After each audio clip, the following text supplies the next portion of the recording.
आपको मैं थोड़ा सा ब्रीफिंग कर दूं कि 3 मई 2020 की रात को अलवर से बीजेपी सांसद जो गद्दी पर महंत हैं आज के दिन बाबा बालकनाथ जी, उन्होंने हमारे जो कुल गुरु थे वो गढ़पीर सूरतनाथ जी जो आज 8वीं पीढ़ी है, 8वीं पीढ़ी में पहले गुरु थे वो, उनकी समाधियां बाबा मस्तनाथ समाधि के बिल्कुल सामने थी और उनके शिष्यों की भी। 3 मई की रात को जेसीबी लगा के समाधियां तोड़ी गई और मलबा जो है निशान मिट जाए वो सब बाहर फेंकवा दिया। 4 मई को सुबह जब पता चला 4 बजे जब पूजा करते हैं तो हम लोगों ने उसी दिन से अपना प्रशासन से मिलकर कार्रवाई के लिए जब नहीं सुनी गई धरने प्रदर्शन आंदोलन लगातार हम करते आ रहे थे। अब वो समाधियों की जगह 600 गज वो वहाँ एक मंदिर बना रहे, अक्षरधाम मंदिर। हमने कहा भी जहाँ शरीर है दफनाया गया जहाँ साधुओं को वहाँ मंदिर नहीं बन सकता, वहाँ तो उनका शरीर है, लेकिन वो अड़े हुए हैं अपनी जिद पे, बीजेपी का जो है इनका काम। लेकिन हमने उस जमीन को कब्जा नहीं करने दिया, आंदोलन कर करके हम लड़े उनसे। अब ताज़ा घटना क्या हुई है कि 27 मार्च को अभी 2021 में प्रशासन की मिलीभगत से जो हमारा निजी जमीन है, ये 3 रजिस्ट्री मैं आपको दिखा रही हूँ, ये हमारे गुरुजी थे, गुरुजी से पहले महंत शीशराम नाथ जी, उनके नाम ये रजिस्ट्रियाँ हैं, पर्सनल नाम से, महंत के नाम से, कोई ट्रस्ट नहीं है, कोई कमेटी नहीं है, कुछ नहीं है, ओनली महंत उनके नाम से रजिस्ट्रियाँ हैं। उनके जाने के बाद जैसे गद्दी नसील हुए तो ऑटोमेटिक विरासत जो है इनके नाम चढ़ जाती है। ये विरासत के कागज हैं रोहतक तहसील के रेवेन्यू के। ये मालिकाना हक हमारा है, हमारे मालिकाना हक की जो जगह है, जो मठ हमने अपने पैसे से बना हमारे गुरुओं ने, उस मठ पर भी प्रशासन की मिलीभगत से 27 मार्च 2021 को कब्जा कर लिया और किसी अन्य व्यक्ति को जाके दबंग लोगों ने और सरकार ने गद्दी पर बिठा दिया कि हम रमेश नाथ को महंत नहीं मानते। तो हम वहां लड़े, डीसी का घेराव किया, हमने गद्दी को तो खाली करवा लिया, लेकिन पुलिस ने वहां आज भी कब्जा कर रखा है और गुरु जी को अपने ही मठ में, अपने ही घर में अंदर नहीं घुसने दे रही है पुलिस। ये आज की वहां ताजा स्थिति है।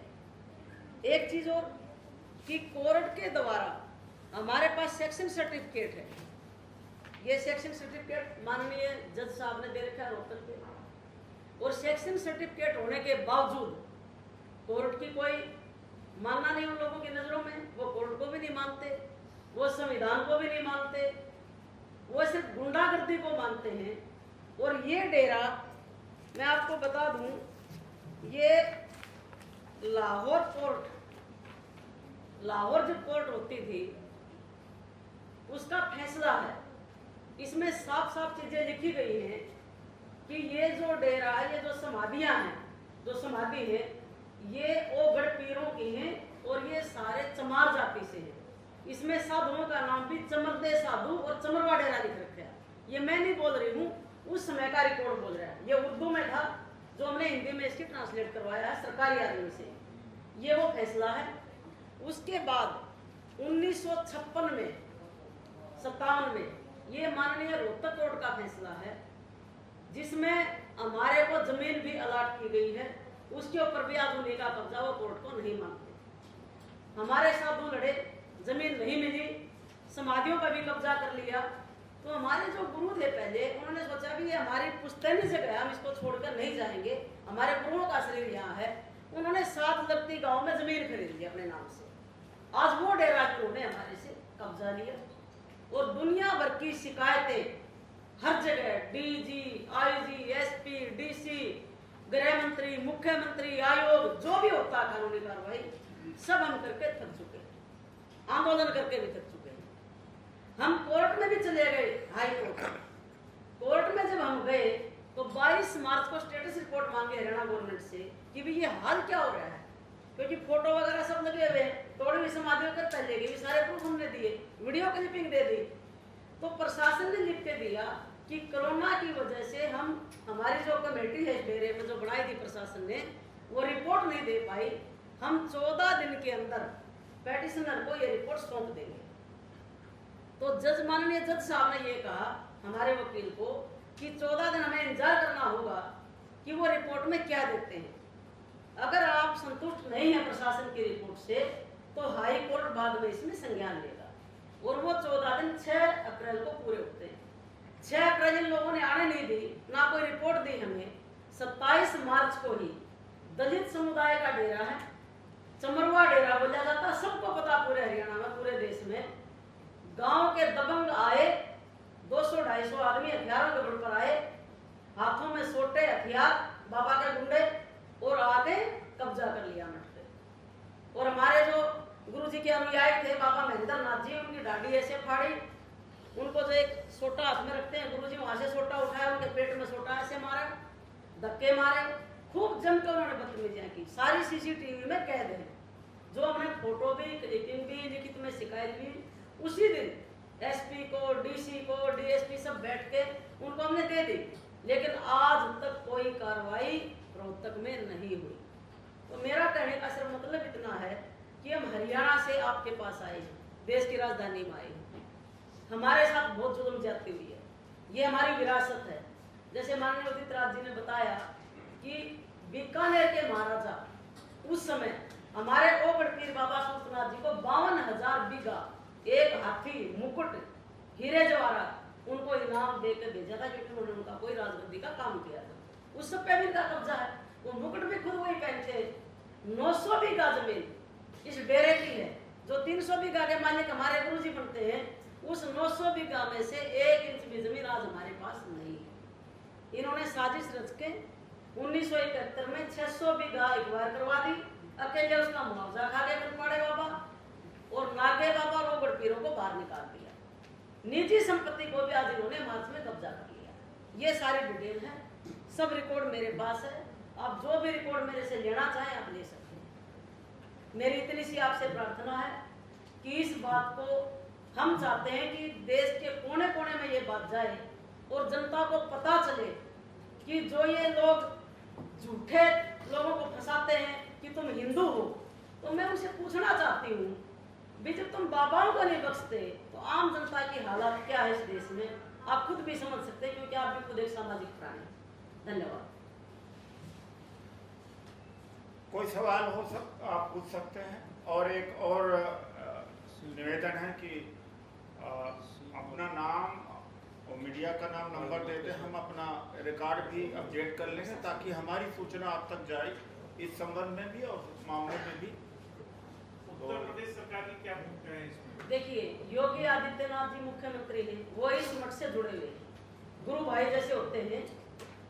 ये गुरु गोरखनाथ जी का मेन मठ है रोहतक में, इसकी बहुत हजारों शाखाएं हैं, हमारे ओगड़ों के भी बहुत शाखाएं हैं, अलग अलग पंथ हैं इनके सबके। तो योगी आदित्यनाथ जी मुख्यमंत्री हैं, हरियाणा के मुख्यमंत्री भी उन्हीं के हैं, दो मुख्यमंत्री। और हरियाणा के मुख्यमंत्री ने तो यहाँ तक कह दिया, जो मेरी नॉलेज में आया है, कि जो बाबा बालनाथ कहे वही काम करो।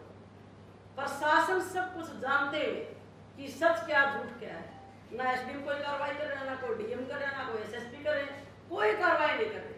हम लठ लेकर खड़े हैं तो हमने कब्जा खाली करवा लिया दबंगों से, सिर्फ इतना हम कर पाए हैं। लेकिन सरकार से हम कितना बड़े। कल मुख्यमंत्री रोहतक में आ रहे हैं, हमने अल्टीमेटम भी दे रखा है कि मुख्यमंत्री को जब तक हम अपने महाराज जी को गद्दी पर नहीं बिठाएंगे, हम सीएम को भी रोहतक में नहीं घुसने देंगे। ये हमने ऐलान किया है। अब उसमें चाहे जो मर्जी हो, लीगल एक्शन लेने के लिए आप लोगों ने कहा। बीजेपी सांसद जो आपने कहा जो राजस्थान से है, उनकी भूमिका को कैसे आप लोग आरोप लगा रहे हैं कि बड़ी कब्जा करवा रहे हैं? उन्होंने समाधियां तुड़वाई है ना, उसके प्रूफ है हमारे पास। क्या वो मौजूद थे? वो वही है, उनका मठ वही है, वही उनका है, सब कुछ उन्हीं के वहां टूटी है समाधियां, उन्हीं के नाक के नीचे टूटी है। और इस डेरे का इतिहास रहा है। इनके जो गुरु थे बाबा चांदनाथ जी, वो 2 बाबाओं की हत्या करवा के तब गद्दी पर बैठे थे। एफआईआर दर्ज बाकायदा हरियाणा में रोहतक में उस समय। और जब ये गद्दी पर बैठे, पुलिस को पूरा छावनी बना दिया गया था। मैडम कांटा लग गया उस मामले में, तो बरी हो चुके, कोर्ट ने उन्हें बरी कर दिया। वो बेशक बरी हो गए, वो एक अलग बात है, वो तो समझौता भी हो जाता है, गवाहों को भी खरीदा जाता है, सारी चीजें होती हैं, लेकिन एफआईआर तो हुई ना। ये तो सच्चाई है, मैं गलत नहीं बोल रही। और आज भी वही हालात है, जब ये गद्दी पर बैठे, इनको भी पुलिस छावनी में तब्दील करके खुद योगी जी गए थे वहां, रामदेव जी गए थे, तब इनको गद्दी पर बिठाया था। स्थानीय लोगों का कोई इसमें इनको एंट्री नहीं होने दी थी। ये मठ जो है गुंडागर्दी की भेंट चढ़ चुका है। और आगे क्या रोड मैप है, आप लोग आगे क्या करेंगे? आगे हम सब मिलके पूरे देश के जो हमारा समुदाय है उन सबको हम एकजुट करेंगे और ये पूरा राष्ट्रीय मुद्दा बनेगा। हर घर हर चेहरे तक इस बात को पहुंचाएंगे और जो भी लोकतंत्र में संवैधानिक तरीके से जो हमें अधिकार है इस देश में आंदोलन करने का, अपने हक लेने का, वो अपना हक लेने के लिए हम हर तय तक जाएंगे, हर स्तर तक जाएंगे। चाहे हमें जेल जाना पड़े, चाहे हमारी जान जाए, चाहे हमें कुछ भी करना पड़े, हम अपनी विरासत को, अपने सम्मान को, स्वाभिमान को चकनाचूर नहीं होने देंगे। लीगल एक्शन का क्या, ये कहाँ तक लीगल एक्शन में माननीय कोर्ट ने 6 तारीख तक का टाइम दिया था। हम तो इंतजार कर रहे हैं, कोर्ट का सम्मान करते हैं। माननीय कोर्ट ने जब 6 तारीख दे दी, Delhi high court, supreme court, नहीं हमारा हरियाणा का चंडीगढ़ पंजाब हाई कोर्ट बनेगा, तो 6 अप्रैल तक तो हमें इंतजार करना पड़ेगा। हम तो संविधान को मानते हैं, क्योंकि संविधान बाबा साहब ने लिखा, बाबा साहब के अनुयायी हैं, तो हम संविधान की अवहेलना थोड़ी करेंगे। 6 तारीख के बाद फिर देखते हैं क्या होता है। अगर 6 तारीख की आपकी अगेंस्ट में जाए तो क्या करेंगे? हम ऊपर अदालत में जाएंगे, हम जनता की अदालत में जाएंगे। जब तक हम जिंदा हैं, आखिरी सांस तक हर कदम पर लड़ाई लड़ेंगे, चाहे वो लीगल हो, चाहे वो जनता के बीच में हो, जो भी रास्ता हो, सब रास्ते हम अपनाएंगे। एक बात और है कि कांता अररिया जी को अकेला न समझा जाए। इस लड़ाई का हिस्सेदार मैं भी हो गया हूँ, क्योंकि इनके खिलाफ साजिश करी जा रही है। तो इनके खिलाफ साजिश का मतलब है कि संपूर्ण समाज और मेरे खिलाफ साजिश मानी जाए। दूसरी बात है कि 4-5 पेज में पूरा इतिहास लिखा गया है और कुछ पत्रकार साथियों से बात हो रही थी तो कहा कि हम इसको बड़ा डिटेल करना चाहते हैं। तो जो डिटेल करना चाहते हैं वो विस्तृत रिपोर्ट ले लें, वरना पर्याप्त है। और उसके बाद में भी अभी हमारे निवास स्थान पर ही रहेंगी कांता जी और हमारे संत लोग। डिटेल कोई जानकारी करना चाहे तो वहाँ भी मिल सकते हैं, वैसे यहाँ भी हम तो उपस्थित है। जब तक कि आपकी संतुष्टि नहीं होती सारे कागजातों से, पेपर से, हम यहाँ उपस्थिति हमारी यहाँ पर है। आप लोग लंच लेके जाइएगा, ये भी एक आग्रह है। हाँ, आप सवाल पूछ सकते हैं। 2016 में इस तरह की बात आई थी कि जो साधु ओगड़ मठ पे थे उनका देहांत हो गया था, नए साधु को वहाँ बिठाया गया था।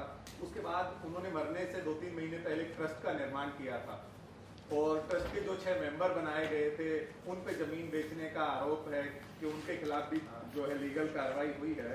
और उसके बाद जो है गांव वालों ने इस तरह के आरोप लगाने के बाद साधु को रिप्लेस कर दिया। देखिए, इसका भी मैं आपको जवाब दे दूं, क्योंकि मैं अपनी जुबान से कुछ नहीं बोलूँगी, मैं सबूतों के आधार पर बोलूँगी।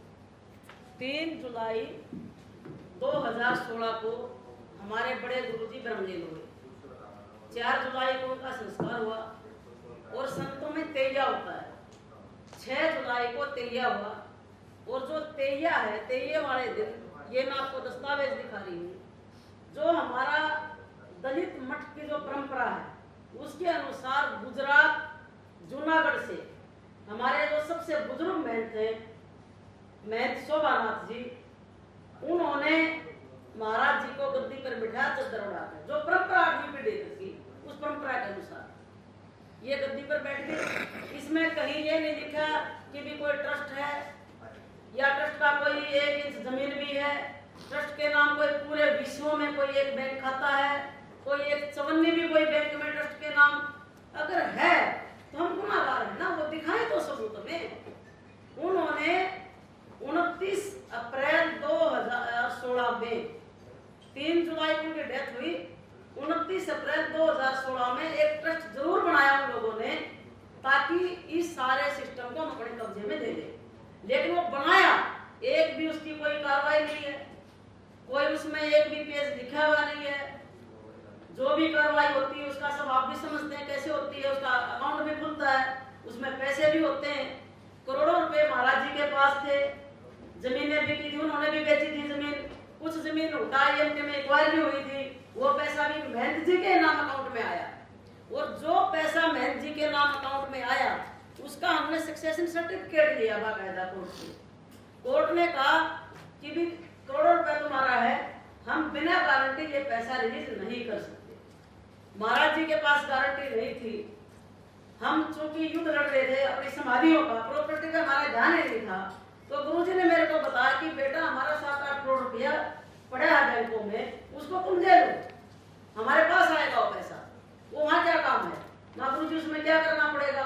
तो गुरुजी ने कहा उसमें गारंटी मांगते, मेरे पास है नहीं। मैं ठीक है गुरुजी, हम देंगे गारंटी। तो हमने 12 करोड़ की जो गारंटी जो है हमने कोर्ट में दे के, कोर्ट से ऑर्डर रिलीज करा के 30 लाख की स्टाम्प ड्यूटी भर के मेहनत का पैसा मेहनत के अकाउंट में आया। हमारे गुरुजी अनपढ़ हैं, उठा लगाते हैं। मेरे डेरे में आने से पहले भोर गांव के दबंग जाति के लोग साथ रहते थे, गाड़ी भी चलाते थे। वो कई करोड़ का घोटाला करके जिसके दस्तावेज है उसके बारे में कोई कुछ नहीं कहता। पहले वाले गुरुजी ने जमीन बेची, उसके बारे में कोई कुछ नहीं कहता। अब आकर डेरा हमने संभाल लिया दलित समाज ने, तो दबंगों के पेट में दर्द होया कि भी ये डेरा तो हमारे हाथ से गया, करोड़ों रुपया गया, अब इसको हासिल कैसे किया जाए। जब तक दबंगों ने करोड़ों रुपए खाए तो महाराज जी ईमानदार थे। आज महाराज जी ने उनको निकाल दिया, वहां शराब पीते थे, उड़दंग करते थे। मैंने कैमरे लगवा दिए, उन्होंने कहा कि कैमरे क्यों लगवाए? मैंने कहा कैमरे में सच्चाई सामने आ जाएगी। तो मैं भी गलत हो गई, गुरुजी भी गलत हो गए, सच्चाई का जमाना नहीं है, ये वहां की हालात है। आपने जो सवाल किया कि करोड़ों का गबन है, उसका एक चवन्नी का 7 करोड़ 89 लाख रुपया था, वो ये रिकॉर्ड में। उसका टोटल पैसा बैंक में आया, ब्याज लग के 9 करोड़ 22 लाख रुपया आया है। मैं आपको बता देती हूँ, अकाउंट में टोटली पैसा इन्वेस्ट किया गया है कमाने के लिए, उसको डेरे में नहीं रखा।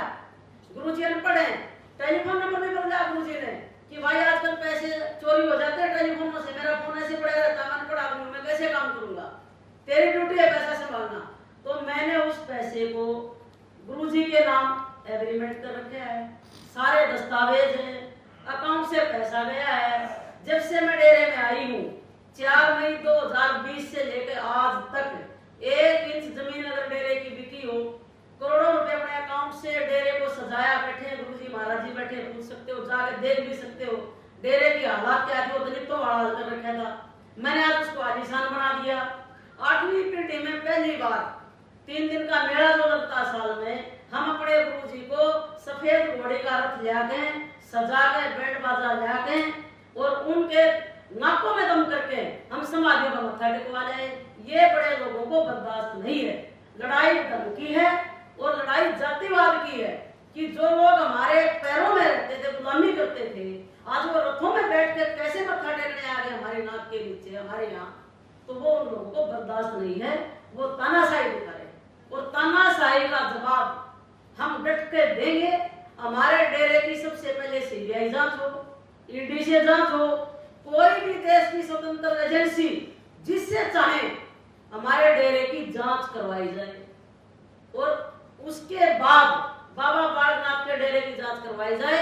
आपको पता चलेगा हजारों करोड़ का घोटाला है, दूध का दूध पानी का पानी हो जाएगा। क्यों सुने मेरी बात, क्यों माने?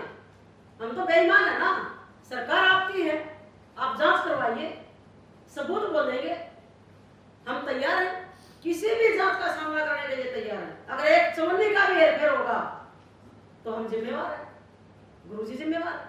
लेकिन हमें ऐसे प्रताड़ित ना किया जाए जाति के नाम पर कि तुम तो अपना लग्जरी महल भी बनाओ, तुम जमीनें भी बेचो, तुम लग्जरी गाड़ियों में भी चलो। हमारे गुरुजी फॉर्चूनर में चल रहे हैं, उनको बर्दाश्त नहीं। अरे ये चंद्रमा बाबा फॉर्चूनर में चलता है, इसको तो भाई ये तो बड़ा आसमान में चलने लगा। क्यों भाई, संविधान आज मनुस्मृति थोड़ी है। संविधान में बाबा साहब ने हमारी औकात बनाई है फॉर्चूनर में चलने की, मर्सिडीज में चलने की। हम चल रहे हैं, हम रह रहे हैं महलों में, हमने गुरुजी का निवास स्थान अच्छा बना दिया, सोफे डाल दिए, कालीन बिछा दिए, वो उनको बर्दाश्त नहीं है। लड़ाई सिर्फ ये है।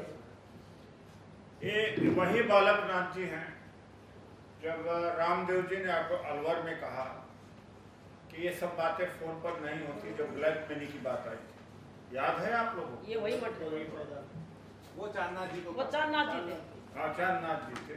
ये वही गद्दी है। वही गद्दी है, चांदनाथ जी थे और वही रामदेव जी थे उस समय जो ब्लैक मनी के खिलाफ आंदोलन चला रहे।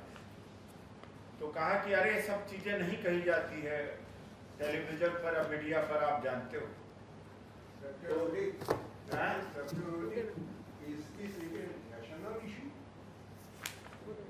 Certainly it's going to be a national issue because it belongs to Dalit community and they are hurt and their sentiments are attached to it. And if it is not, then we'll make it.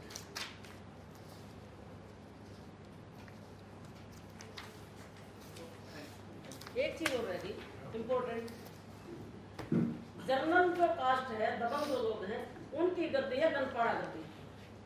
हमारी जो दलित समाज की गद्दी है वो दलित समाज की। वहाँ एक लोकल अडगामा, वो दलितों का भी है और सवर्णों का भी है। अब जो सवर्ण कास्ट के जो लोग हैं वो हमारे प्रोटेक्शन कर रहे हैं। 2-4 उन्होंने दलितों को पकड़ लिया गाँव के, जिनको महाराज जी ने डेरे से निकाला, जिन्होंने वहाँ चोरी की, धोने का पैसा उठाया, उनको आगे कर लिया। लेकिन जो हमारा दलित अडगामा है, जिसके प्रधान है बलबीर सिंह जी, सर्विसमैन है, वो पूरे अडगामे के दलित समाज ने ये हमारे को समर्थन पत्र दिया है कि मैन रमेश नाथ जी ही हमारे डेरे के मैन थे और गद्दी के मैन यही रहेंगे, हम किसी को नहीं मानते। तो ये ऑथेंटिक चीज है हमारे पास। 27 तारीख की घटना उसकी निंदा करते हैं। और 27 को उन्होंने किया, हम तो निंदा भी करते, अडगामा ने भी निंदा की है कि हमारे ऐसे तो कोई किसी के घर में घुस जाएगा, 145 लगा देंगे।